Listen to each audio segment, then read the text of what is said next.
이선호는 예안군 부포리에 살았다.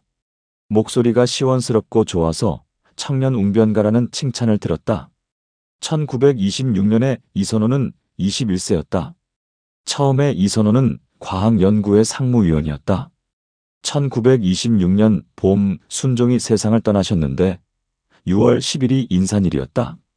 이선호는 1919년 3월 1일에 거국적으로 만세를 외쳤으니 지금 인산일에 어찌 만세 외침이 없을 수 있겠는가라고 생각하였다. 그가 이러한 생각으로 동지들을 모으려는데 마침 이천진, 홍명식, 권오상, 이병립, 박하균, 박두종 등도 만세운동을 한다는 소식을 들었다. 그는 조선교육회관으로 가서 함께 만세운동을 모의하였다.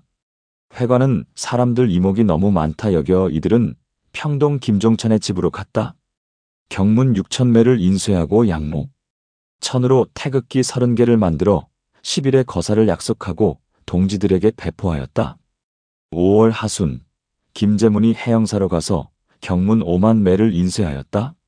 황정환이 숙부를 속여 등사판을 빌려 4,000장을 등사하고 곽재영을 시켜 남녀각 학교에 보내게 하였다. 10일이 되자 순종의 상여가 창덕궁을 출발하여 종로를 지나갔다. 학생복을 입은 청년 한 명이 군중 가운데에서 나와 경문을 뿌리며 크게 대한독립만세라고 외쳤다. 곁에 있던 학생들도 무리지어 만세를 따라 외쳤다. 이에 김규봉, 이석훈, 이동환, 박선석, 홍명식, 주공조 등 60명이 모두 체포되었다. 조금 있다가 순종의 상여가 관수교를 지났는데 학생 50명이 경문을 뿌리며 또 만세를 크게 외쳤다. 이들 역시 모두 체포되었다. 종로 경찰서에서는 법원검사 후쿠다와 협력하여 신문하였다. 항무국장 이진호가 급히 종로 경찰서로 와서 오랜 시간 동안 협의하고 갔다. 이때 순종의 상여가 황금정 사범학교를 지났다. 또 박두종 등 여러 명이 흰 두루마기를 입고 갑자기 군중에서 나와 경문을 뿌리며 만세를 크게 외쳤다. 청년 수십 명이 또 체포되었다. 이때에 각 경찰서에 체포된 이가 대략 200여 명이었다. 중앙고등보통학교 학생 100여 명, 연희전문학교 학생 30명, 보성전문학교 학생 10명, 세브란스 전문학교 학생 15명, 여학생 3명, 전차 운전수 1명, 또 신사약관명 등이다. 순종의 상여가 훈련원을 지나자 학생 한 명이 태극기를 흔들며 또 만세를 외쳤다. 오후에 순종의 상여가 동대문을 나서려고 하자 부인병원 군에 있던 학생들이 또 만세를 외쳤다. 연희전문학교 학생 2명, 중앙고등보통학교 학생 1명, 신사 1명이 또 모두 동대문경찰서에 체포되었다.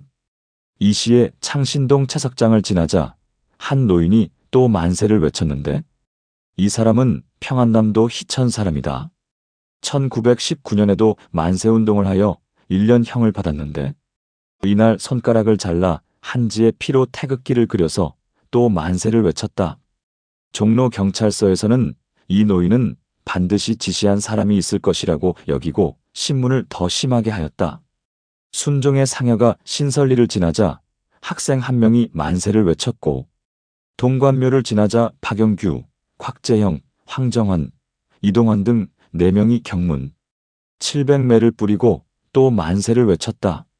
이때에 이르러 배재고등보통학교 학생 문창모, 손성엽 등은 이선호 등 여러 사람들의 만세 제창이 목적을 달성하지 못했음을 보고 크게 분개하였다. 그이들은 6개 고등보통학교 대표 수십 명과 함께 피어선성경학원에 모여 경문 수만 매를 인쇄하여 다시 거사를 일으켜 온 나라에 31운동 때와 같은 만세운동이 일어나도록 은밀히 모의하였다. 그러나 몇 사람이 반대하여 실행하지 못하였다. 경문을 태워 그 흔적을 없앴으나 반대자가 또 밀고 하여 문창모, 김조영, 황규섭, 연필주, 손성엽, 오현준, 김동진, 차진호 등 8명이 모두 체포되었다. 문창모는 만세운동을 한 것이 이제까지 모두 3차례였는데 김인현 31운동이 첫 번째이고 10일 인산일 만세운동이 두 번째이며 피어선 거사 도모가 세 번째이다. 지금 8명이 모두 주모자이지만 문창모가 홀로 책임지기로 하였다. 신문을 마치고 이제까지 체포된 자들을 모두 석방하였는데 이선호 등 11명만은 재량 위반 및 출판법 위반으로 기소되었다. 11월 2일 지방법원 단독부 애토 판사가 경찰관을 불러 법정 안팎을 엄중 경계하라고 하였다. 먼저 이병립을 불러 물었다. 왜 만세를 부른 것인가? 이는 어린아이라도 다 아는 것인데 재판장만 모르는가? 이 때문에, 줄 알기 때문에 이와 같이 만세를 부른 것이다. 그렇다면 독립을 희망하는 것이 아닌가? 물론이다. 조선민족이 갈 길은 사회주의를 어떻게 생각하는가? 사회주의 서적을 조금은 읽었다. 그러나 자세한 것은 모른다. 경문은 누가 작성했는가? 내가 했다. 무슨 목적으로 만세를 외쳤는가? 앞에 말하였다. 하여야 했기에 그리하였다. 이후에도 이렇게 할 것인가? 물론이다. 재판장 역시 흥분하였다. 또 박두종에게 물으니 그 말이 이병립과 대략 비슷하였다. 사회주의를 지금 어떻게 생각하는가? 박두종이 말하였다. 이전에 연구해 본 적이 없기 때문에 지금 알지 못한다. 내가 이제부터 연구해 보려고 한다. 이 일은 언제부터 시작한 것인가? 6월 7일 만세를 크게 외쳐 전 세계에 발표하려고 했다. 또 박하균을 신문하니 박하균이 말하였다. 나는 일본말을 잘 못한다. 오늘은 한국말과 일본말 둘 다 써서 대답할 것이다. 그리고 말하였다. 김인현 3월 1일에도 만세운동을 하여 징역 1년을 받고 가출옥 상태이다. 그리고 갑자기 우리나라 말로 말하니 방청객들이 크게 웃었다. 재판장이 또 물었다. 사회주의 서적을 혹 읽지 않았는가? 가와카미 하지메 박사의 사회조직과 사회혁명 등의 책을 구해 읽었다. 이 조선의 현상을 보고 불만스러운 것이 있지 않은가? 물론이다. 또 말하였다. 우리 조선인이 정치적으로나 경제적으로나 이니까 무어라 말로 표현할 수가 없다. 이 때문에 내가 이전에 경성일보를 보았는데 만곡에 대한 사설 내용이 조선 사람의 진정한 마음과 배치되는 기사가 있었다. 그러므로 내가 분개하였다. 너희가 이른바 불온문서라고 하는데 이것은 조선 독립문서이지 불온문서가 아니다. 그때 독립문제로 장황하게 재판장과 문답을 하였는데 기자가 자유롭게 기사로 써서 발표하지 못하였다. 애토 판사가 물었다. 과학연구회는 무슨 일을 하는 것이냐? 이선호가 말하였다. 학생들이 서로 모여 과학을 연구하는 것이다. 오늘 만세운동을 한 것에 또 이러한 독립사상이 있었는가? 그렇다. 에게는 까닭에 지금도 피고들이 모두 말하였다. 우리들이 유일하게 살 길은 조선의 독립이다. 재판장이 그 때문에 크게 당황하였다. 3일 애토 재판장이 또 물었다.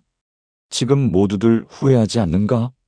추록한 후에 만약 기회가 있다면 독립운동은 그만두지 않을 것이다. 이는 무슨 뜻인가? 이것은 독립만을 위한 것이 아니다. 만약 지금 이대로 간다면 우리 무산 대중들은 살 수가 없다. 그러니 한간 만세만 하는 것이 무슨 도움이 되겠는가? 이 때문에 우리 사회주의자들은 독립운동보다는 더욱더 사회주의 운동의 뜻을 더할 것이다. 듣는 사람들이 모두 숙연해졌다. 이는 무엇을 위함인가? 이동환이 말하였다. 이는 조선으로 하여금 그 자각을 촉진하여 독립 정신을 고취하고자 합니다. 애토 재판장이 말하였다. 피고 등은 모두 매우 오만하고 조금도 뉘우치는 마음이 없다. 그리고 마침내 이병립은 징역 3년, 이선호, 이천진, 박두종은 2년, 유면희는 1년을 구형하였다. 이들은 송악선과 같은 날 판결이 있었는데 이 또한 기이한 일이었다. 변호사 강세형이 말하였다. 어제 공판에서 정치운동으로 변호하여 풀어달라고 하였는데 그 변호에 답을 준 것은 다만 한 사람뿐입니다. 나머지 10명도 모두 성인 남자로서 인격이 있습니다. 비록 이들에게 중형을 준다고 해도 반드시 그들의 사상을 고치진 않을 것이니 형을 낮추어 감화시키는 것만 못합니다. 변호사 이인이 말하였다. 피고가 지금 무정부를 주장하는데 지금 제국주의를 위하여 동정이 없을 수 없습니다. 17일 에토 재판장이 선고하였다. 이선호 등 10명에게 5년간 집행유예에 처한다. 박하균은 전과가 있어 징역 1년을 받았고 판결이 나지 않은 기간 동안 구류된 60일을 포함하였다. 또 말하였다. 피고는 모두 장래가 창창하기 때문에 특별히 이를 감안한다. 지금 이후로 다시 이와 같은 행동을 하지 말라. 박하균, 곽재형, 김재문, 황정환, 이동환, 이병립, 박두종, 이천진, 유면희, 박영규는 모두 서울 사람이다. 박하균과 이병립은 연희전문학교 학생이고 나이는 모두 24세이다. 이선호, 이동환, 유면희, 박영규는 중앙고등보통학교 학생으로 이선호와 유면희는 23세, 이동환은 26세, 박영규는 21세이다. 곽재형, 김재문, 황정환은 중동학교 특과생인데 곽재형은 19세, 김재문은 21세, 황정환은 22세이다. 박두종은 기독교 청년관 영어과 학생이고 이천진은 경성대학교 예비생인데 모두 23세이다. 또 인천 만국공원에서 청년 수십 명이 만세를 외쳤다. 전북 고창의 공립보통학교 학생도 만세를 외쳤다. 처음에 유면희는 사면되어 추록하였다. 이선호, 곽재형, 이천진 등 11명은 형기를 다 채웠으나 이병립은 공산당과 관련이 있다고 하여 석방되지 못하였고 박하균은 함흥으로 옮겨져 다만 9명만이 추록하였다. 살피건대 맹자께서 말씀하셨다. 양주와 묵적을 맡겠다고 말할 수 있는 사람은 모두 성인의 무리이다. 그 말이 가히 애달프다. 이때에는 양묵의 무리가 천하에 가득하여 그 화가 홍수나 맹수보다 심하였다. 그러나 맹자는 그것을 물리쳤는데 문도는 악정자와 공손추 같은 이뿐이었다. 맹자의 말씀이 어찌 이와 같지 않을 수 있었겠는가. 지금의 창궐한 화 또한 양주와 묵적에 비할 정도가 아니다. 이 때문에 우리 대한의 독립은 2천만 동포가 남녀노소 할 것 없이 모두 악전고투하여 비록 목숨을 잃더라도 뱀의 입에서 개구리를 구하는 것이나 호랑이 입에서 고기를 구하는 것만큼 참으로 어려운 일이다. 그러나 벼슬 높은 사람은 높은 관직에 오르는 것에만 빠져 있고 아랫사람은 재물을 불리는 것에만 정신이 팔려 어느 한 사람도 머리를 들고 일어나는 이가 없다. 이른바 수풀 속에서 쳐다보는 이가 있으면 머리와 꼬리를 바짝 웅크려 마치 결혼한 지 3일 된 신부 마냥 감히 한마디 말도 못하고 있다. 비록 국내와 해외에 이런 많은 지사들이 밤낮으로 고심하여 피를 흘리고 서릿바람을 맞으며 싸우는데 외롭게도 도와주는 이가 없다. 이들은 양주와 묵적과 같은 시대의 맹자의 무리라 할 것이니 참으로 서글프다. 그러나 이 같은 말과 행동들은 능히 사람들의 마음을 고동치게 할 수 있으니 또 다만 능히 말할 수 있는 것이 조금이나마 도움이 될 뿐만이 아니다. 앞에 나온 몇 사람의 경우를 살펴보면 참으로 의리의 무리가 아니겠는가.